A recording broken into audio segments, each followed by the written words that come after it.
All right, so this is the second video for practice problems related to alkenes. In this one, we're going to be focusing on the subset of reactions called hydrohalogenations. If you haven't done so already, I recommend watching that video on the mechanism itself and the steps to the reaction. In this one, we're just going through the answer key to this problem set right here. All right, so in this first question, we're going to have the alkene attack the HBr.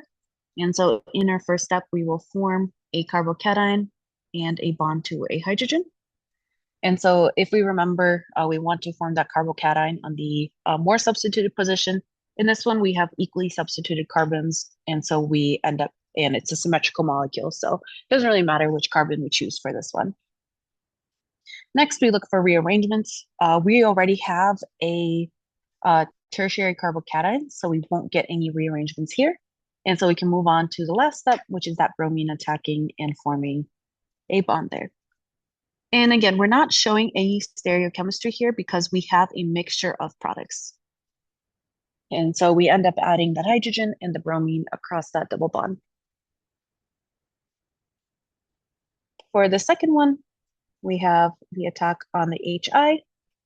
We end up forming the carbocation. And again, that hydrogen wants to go to the less substituted position. So that's going to go to the end carbon. And similar to one of the other practice problems we did in the previous video, make sure you're not dropping a carbon. You want to make sure that you're not accidentally dropping a carbon by drawing that hydrogen at the end. And so here we want to form that carbocation on the more substituted position, which is going to be here. And so now we have to pause and think about rearrangements. And so we have a secondary carbocation here. And so since this is secondary, we want to pause and think, can we form a tertiary one? And so in this case, we actually can't form a tertiary one because the next door carbon right here is also would be a secondary one if we did a hydride shift.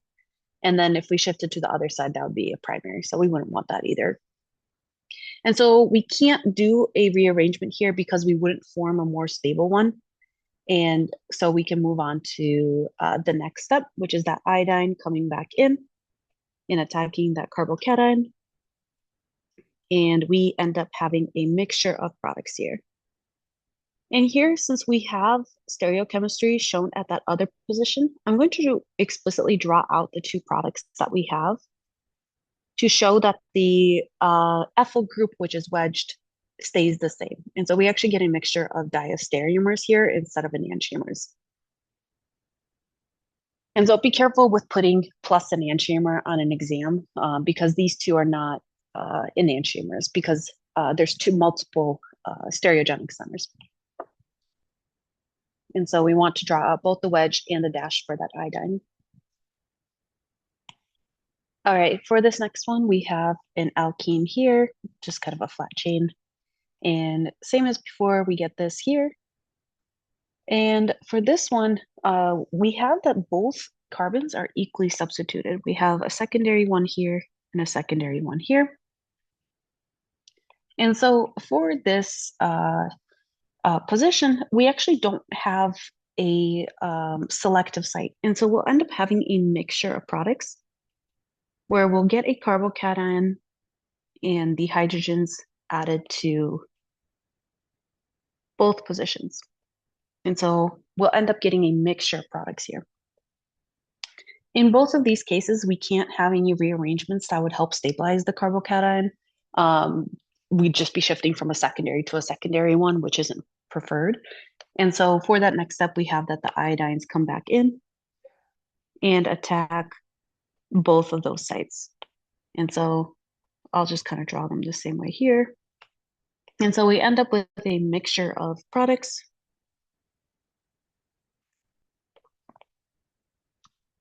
Where the iodine adds to the second or the third carbon in the chain.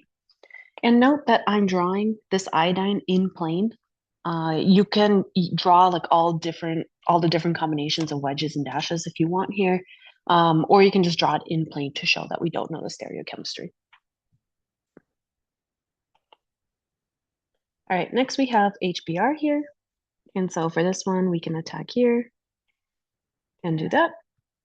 And here, we would get this. And we have two potential options to add the hydrogens and the carbocations, and they're both equally substituted.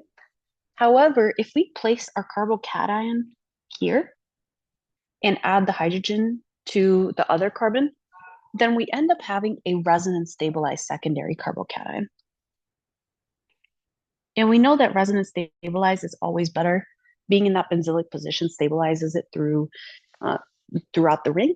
And so we're going to only get this carbocation here. We're not going to get the other one. And so here we already resonance stabilized in secondary, so there's no potential shifts that can happen. And so we can just draw in that next step of the bromine coming in and attacking that carbocation. And we can get this product here.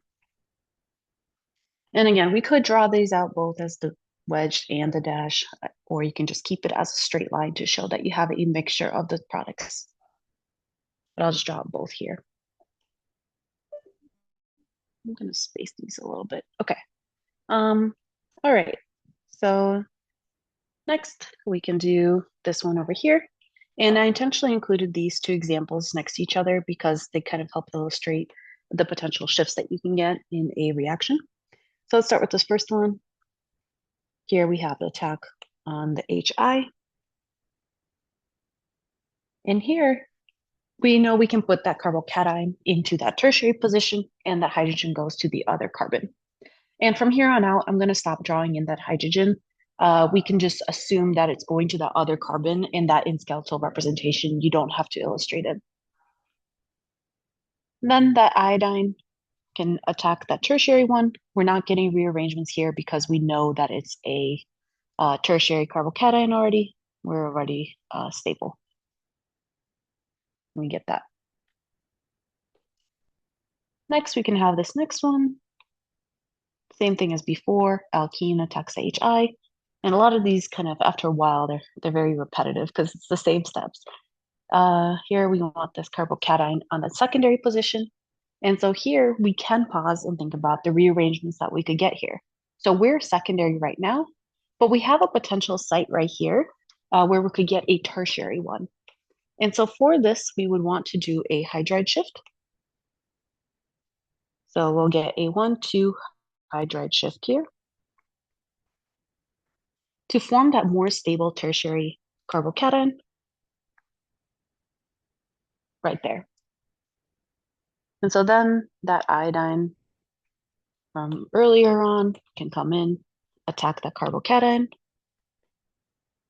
And so you can see that we end up with that iodine here. And so if you notice, we actually get the same product as the one right above it, despite the fact that the alkene is starting off in a different position because of that hydride shift. All right, next we can take a look at this next one here. And so this one is kind of a trick question. So what we can see here is that the only double bonds that we have in this reagent are in this ring. And so if we recall, we do not touch that benzylic ring within this class of reactions. That type of ring is really, really stable and it requires specific types of reactions that are strong enough to react with the double bonds in that ring. And so we're going to get no reaction here. You should never, ever, ever react double bonds within a benzene ring with the reagent HI by itself. All right, next we can do this HBr one. We find our double bond, attack the HBr. And here it's in this ring, so it's a little bit tricky to see. But we can see that this carbon that I just highlighted in green in the middle would be a tertiary position for a carbocation. And so our carbocation would go to that middle position, and that other carbon would end up forming that bond to hydrogen. We're already at a tertiary one, so we're already as stable as we can be. And so our bromine can come in and attack that position. And to help illustrate the stereochemistry here, I'll draw one with that bromine wedged. and one with it dashed.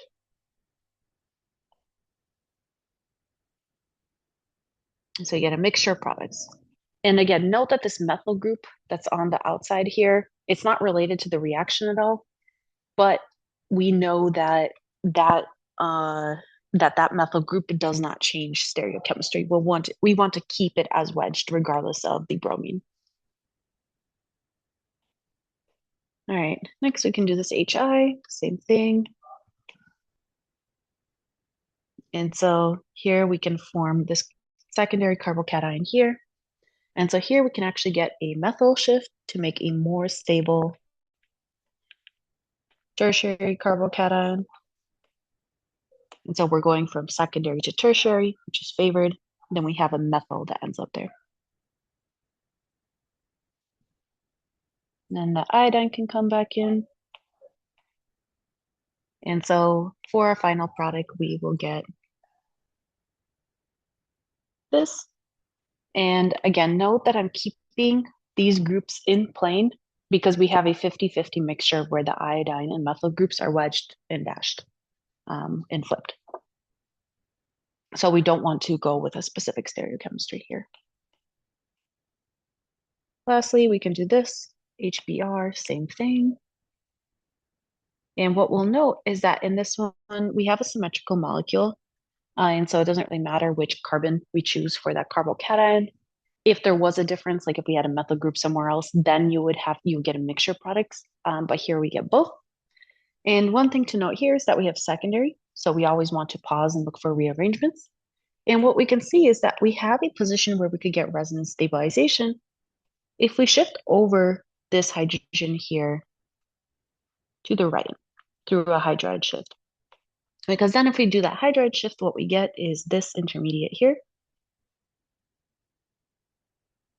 where we have that carbocation in that position right next to the ring.